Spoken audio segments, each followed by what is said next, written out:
Welcome to another Rogue Thursday. Today's deck is Mega Camerupt, and this one is very spicy. The whole game plan is simple: burn everything and then hit for massive damage with Camerupt, and even if the attack doesn't finish the KO, the burn will. Now, and here's the list that I've been running, and there are 3 key cards to talk about. There's Mega Camerupt. This is the star of the deck. Its first attack deals 80 damage, but if your opponent's Pokemon is burned, it jumps up to a whopping 240 damage, enough to one-shot most of the format.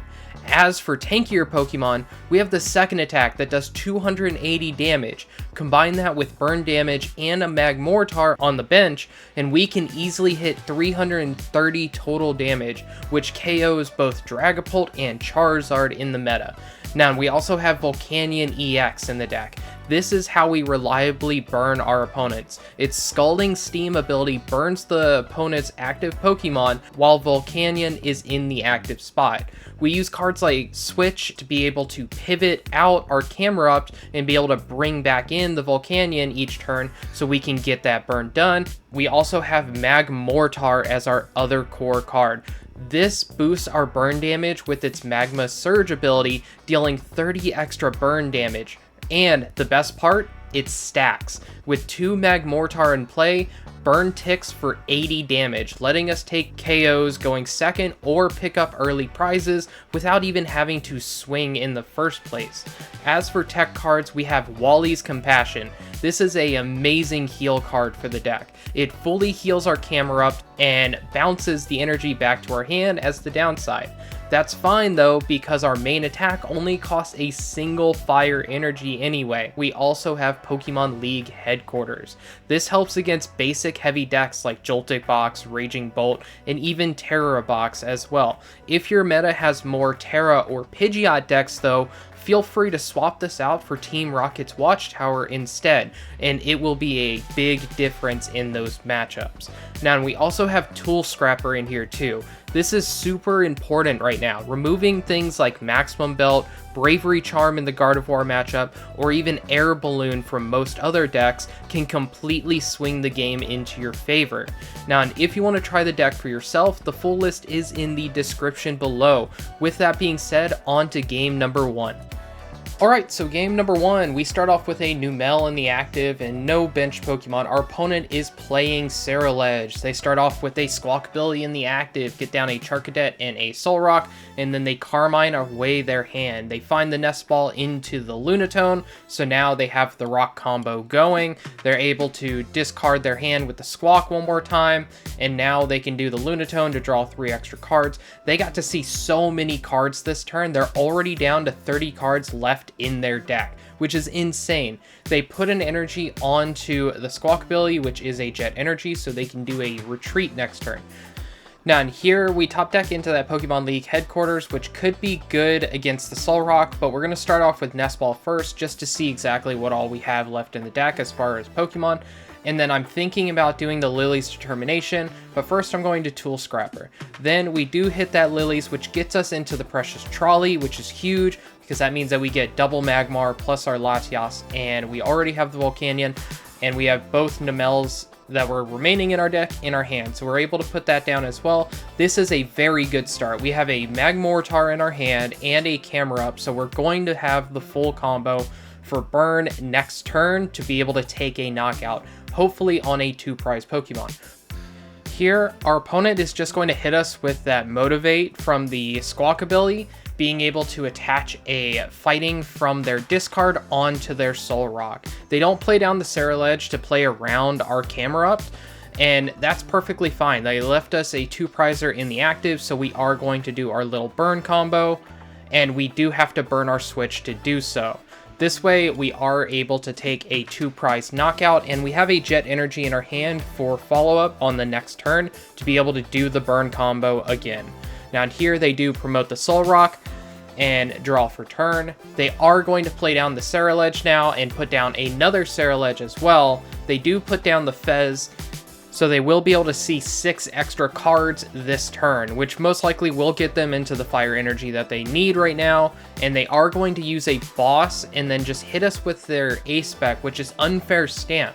I haven't seen that being played in a Ceruledge in a long time, and it took me by surprise. But luckily, we do still have a Jet Energy in hand from that unfair stamp, so we're still able to do our combo. They did use the boss, though, on our Volcanion, so all they have to do here is just retreat their Soul Rock, and they will be able to knock out this Volcanion. Luckily, we have a Iono in hand, so we can just use that. Here, we will be putting the Numel up, and then we actually top deck into a Nest Ball, which means that we get the Volcanion down. We're going to use this Jet Energy now to be able to put the Volcanion up, put on the burn, and then retreat into the Camerupt. Before we attack, we will use this Iono just to reset our hand and our opponents, and then take another 2 prizes. And because we have the Ignition Energy in hand, unless our opponent disrupts us and finds a way to boss up the Volcanion and get rid of it, we have a guaranteed knockout on this Ceruledge next turn. Here, our opponent is going to be using Earthen Vessel. They're going through their deck as much as possible, down to 19 cards left in their deck. They are going to draw 3 more right here. I'm just trying to count up in my head, will they have enough to be able to knock out our Camerupt? And if they do, then that is something that I am worried about. We still can just win the game by just finding another Mega Camerupt from our deck, if we find it off of Arven, because we do still have a Fire Energy in hand as well. So there are multiple options that we have to still win this game. Now in here, they are going to Nest Ball just to shuffle their deck a little bit, and then hit with Abyssal Flames for 330 damage. They were 1 energy off. But what we're going to do is we're just going to do Ignition Energy, hit for 280, discard the Ignition Energy for the effect of our attack, and take our final 2 prizes. Now, game number 2 is against a very crazy and unique rogue deck, and after playing this game, I just knew that I had to show this game. So this deck is all based around Heatran, and I will definitely be playing this deck at a later date because I like it so much. They get fully set up on their first turn, getting 3 Beldum, plus the Genesect, which is able to search out their Metangs, and a Fez with a Heatran in the active. Now, as for us, we start off with a Arven and a Numel in the active, so with this Arven, we do get our Precious Trolley plus our TM Evo, so we will be able to do some decent stuff here. Now, and with this Precious Trolley, we're getting the usual suspects of Latias double Magmar plus a Numel and a Volcanion, and we can attach to our Numel, be able to also put down the TM Evo, and be able to go into a Camerupt plus a Magmortar this turn. That way we're set up for next turn, and the reason why I didn't go and just retreat into the Volcanion and then put the TM Evo plus the fire on the Volcanion is because they have the Heatran in the active already with a single energy. So all they need is just to hit 4 energy and they would be able to knock out that Volcanion, being able to take 2 prizes right off the bat. This plays it safe, and we wouldn't even be able to get a lot of value out of that 80 burn damage anyway. We would need it to be able to go for 2 turns and then we would take a knockout, but it would still be pretty bad for us. Now in here, they are able to get a bunch of energy on their Heatran to be able to attack. They do knock out the Numel, and that does allow us to put the Volcanion into the active now. Now, we do top deck into a second Volcanion, and I do debate for a second if I want to put it down or not right now. We do want to get down another Numel just in case our Mega Camerupt does get knocked out at some point. But first, we are just going to swing here, and we decide not to use any of our supporters because we want to keep those for later, depending on the situation. We have everything that we really need at this point, so there's no reason to really redraw our hand because we already have like a Jet Energy to be able to go into another burn play next turn. Here, they do promote that Fez. They put a Metal Energy on it so they can freely retreat it into the Heatran, and now they are going to be using their 3 Metangs to be able to try to find the energy that they need to be able to knock out our Mega Camerupt. So they need a total of 6 energy to be able to take a knockout. So here's the first Metang, and they do find 2 energy. Now they do the second Metang, and they find 2 more energy. So now all they need is a single energy. They use this third Metang, but they whiff. After that, they do flip the script to draw 3 more cards. Here they are just going to hit us for 250 damage, putting us up to a grand total of 290 damage at the start of our turn.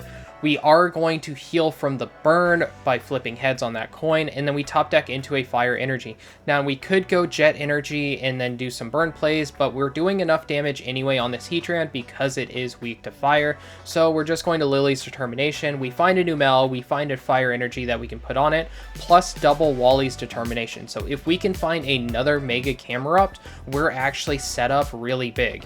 Here from the prizes, we actually find a Pokemon League headquarters, which it could come up in this matchup. There is a merit to playing it, making their Heatran cost 4 to be able to attack, which is something that we could think about as well. Here they are going to just use a Nest Ball, get down another Heatran, and then they're going to take a minute to think about their plays. As for us, our plays are pretty simple. We don't really have that much going for us other than like Volcanion next turn to burn, so we're really hoping to top deck a Mega Camerupt or top deck another Iono or a Lillie's Determination to be able to reshuffle our hand and hopefully find the Mega Camerupt that we need. Here they hit us with the Iono themselves, giving us the Mega Camerupt plus a Nest Ball and a Switch, plus a Fire Energy. So this is actually a pretty good hand, and they will be going into the Heatran here. They hit 1 energy off the first Metang. For the second Metang, they do hit a total of 1 more energy, and all they need to do is hit 1 more energy and they will be able to take the knockout, and they do hit that 1 extra energy. So they will be able to take a knockout on our Mega Camerupt, taking 3 prizes. And now we are in kind of a danger zone against a single prize based deck. Now we are going to put the Volcanion up, and we will be putting down the Mega Camerupt. With this Nest Ball, I'm just looking to see exactly what all is left in the deck. I could grab this Magmar and just be able to use that as something to play around, because we do still have Magmortars in the deck as well. Now in here, I'm going to use the Pokégear. We do find a Iono. We were wanting either one of our draw supporters or a Wally's for the next turn, just in case they can't one-shot the Camerupt. Now, and with this Iono, we do find the Wally's, and we do find a Tool Scrapper as well. And that Tool Scrapper is huge. Being able to take away that air balloon from their Genesect means that they're going to have to waste another energy on a Pokemon that they promote to the active before they can even swing with Heatran.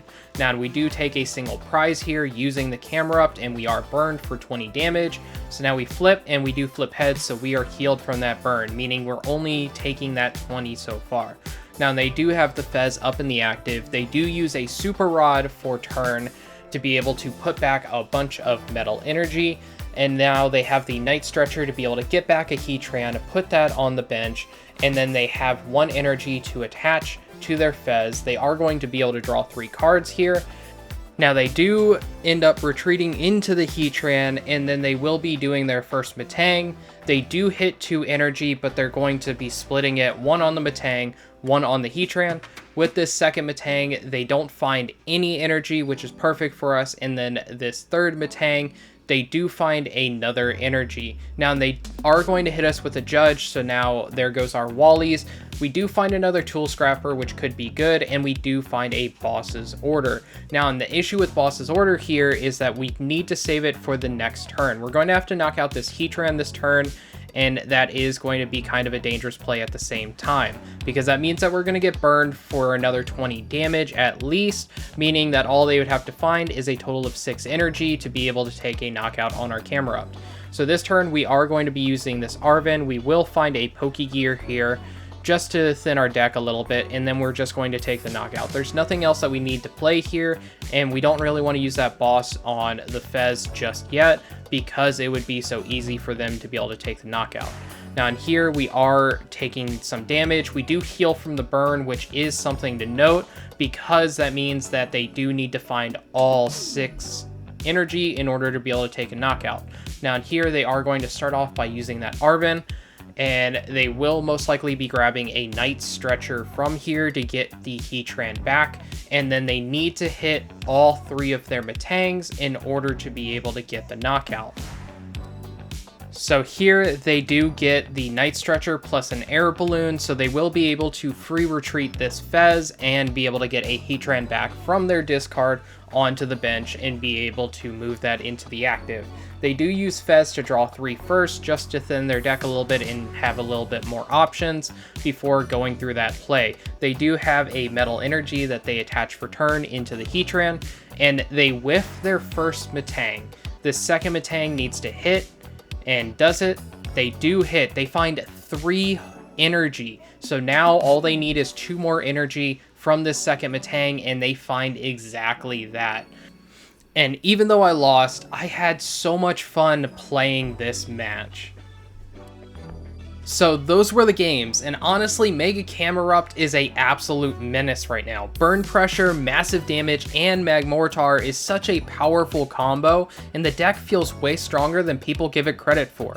Is it the easiest deck to pilot? No. You need to plan your switching, manage bench space, and time your healing right. But when everything comes together, the deck melts boards. If you're tired of the meta decks and want something explosive and different, definitely give Mega Camerupt a try, and if you enjoyed the video, make sure to subscribe. I upload every Monday, Thursday, and Saturday, and I'll see you in the next one.